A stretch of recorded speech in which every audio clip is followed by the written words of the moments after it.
Hello, I'm Guy Cihi of Lexxica R&D in Tokyo.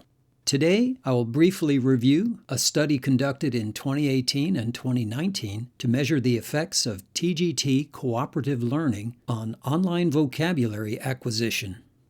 In the past, I have personally organized online vocabulary study tournaments for thousands of English learners using the Word Engine vocabulary study application. The winner of a recent Halloween tournament studied 10,777 words in 16 hours. That's 2.5 hours every day for a week. But something was not right. I realized that only the top achievers were benefiting. Most of the students lost interest once they fell too far behind. In my search for a better approach, I found some old print articles from the 80s about TGT Cooperative Learning. TGT stands for Teams, Games, and Tournaments, and cooperative learning means students helping each other learn. The primary advocate is educational psychology professor Robert Slavin of Johns Hopkins University. According to the articles I found, TGT was expected to change the education world. Clearly, something went wrong.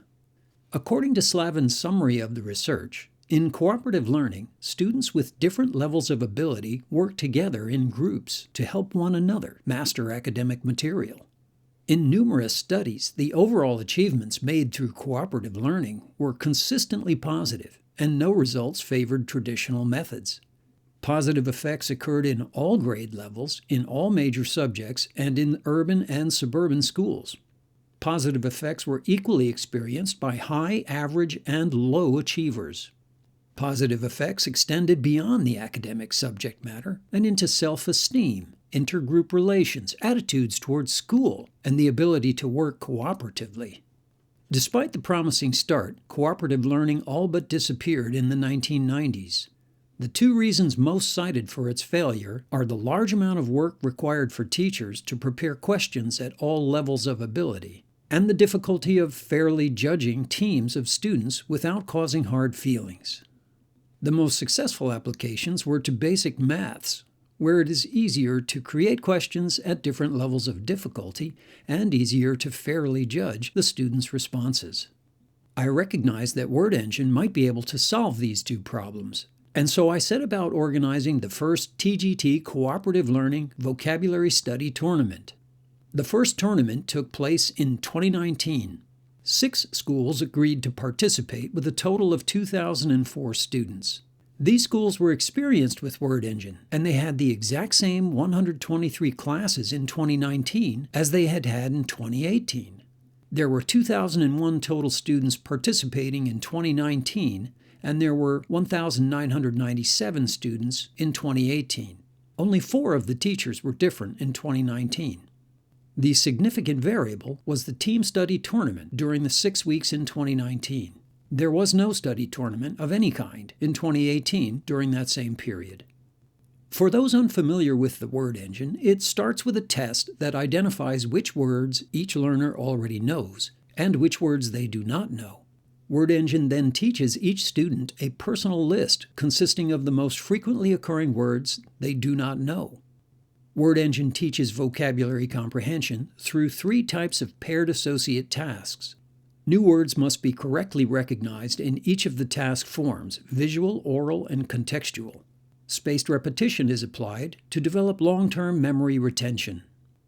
Word Engine removes the 2 most often cited problems of TGT cooperative learning, in that teachers were not required to create the questions, and Word Engine automatically judged the individual responses and tallied the team scores in real time.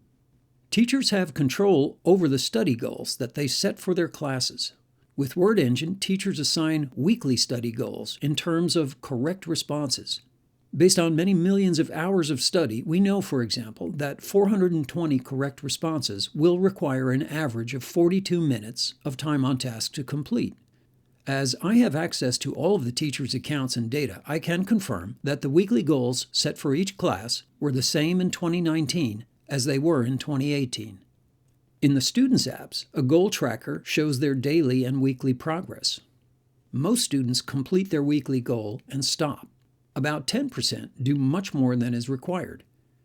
I was curious if a team-based tournament would inspire more students to exceed their assigned goals. Did you know that there are multiple variations of tournament structure?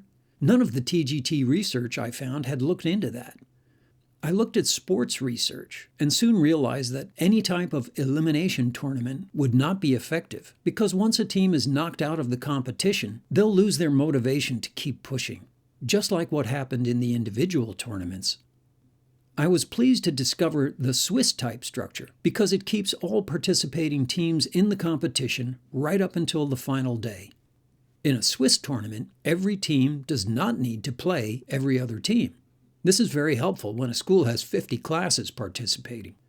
A Swiss structure allows one to manage the time frame, regardless of how many teams participate. Another important consideration is how to fairly judge teams when they are different in size. We determine the outcome of each weekly match based on the average number of correct responses per student, not the team's total number of correct responses. In this example, there are 6 teams, 8 Hawks players against 15 Toucans, 12 Kangaroos versus 9 Tigers, and 10 Eagles versus 14 Pandas. At the end of the first weekly round, the Hawks completed 628 average correct responses, and they defeated the Toucans, so they get 1 match point. Match winners get 1 match point, losers get no points. There are no ties because there's a tie-breaking formula. The Tigers and the Eagles also won their matches, so they each get 1 match point as well. The 2 highest performing teams were the Tigers and the Eagles. These 2 will face each other in the second round, otherwise it will be too easy for them to win. The lowest performing teams were the Toucans and the Kangaroos. These 2 will be matched in the second round, so that they have a chance of scoring a first match point. In a Swiss tournament, higher performing teams always play higher performing teams, and lower performing teams always play lower performing teams. In this way, all teams and all students remain competitive right up until the last week. At the end of the tournament, the students in the 2019 classrooms had increased their overall average weekly correct responses by 48% over the students in the 2018 classrooms.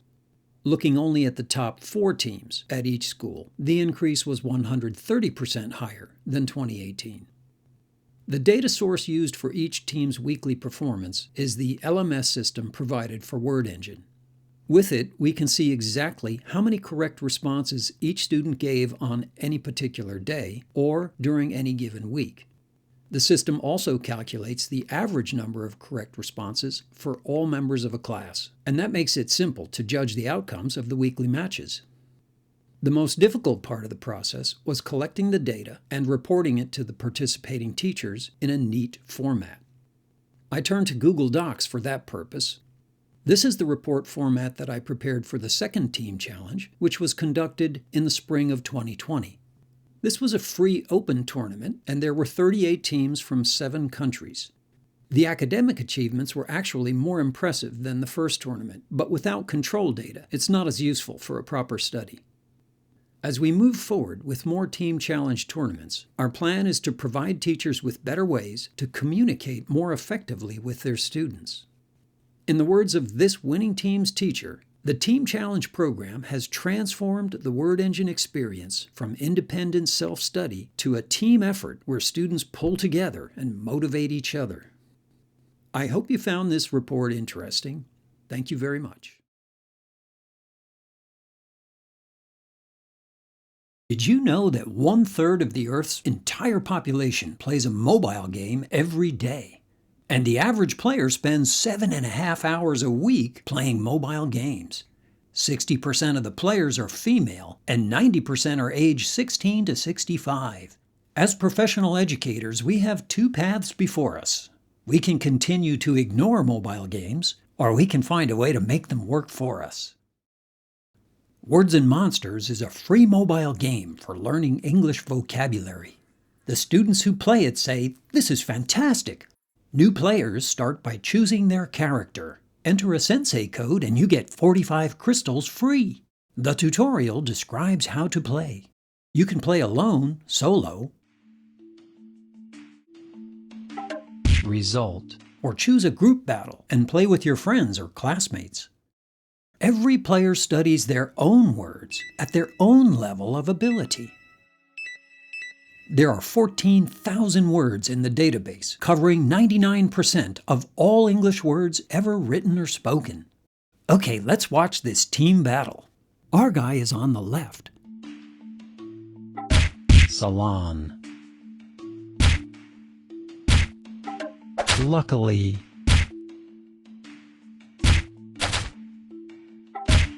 Scoop. Dental. Pointer.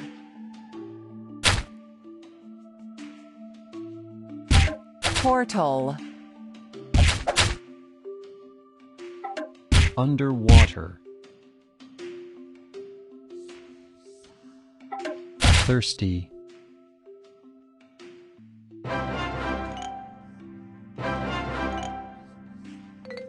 If we beat the monster, we all win crystals. After each battle, we can check all of the words we studied.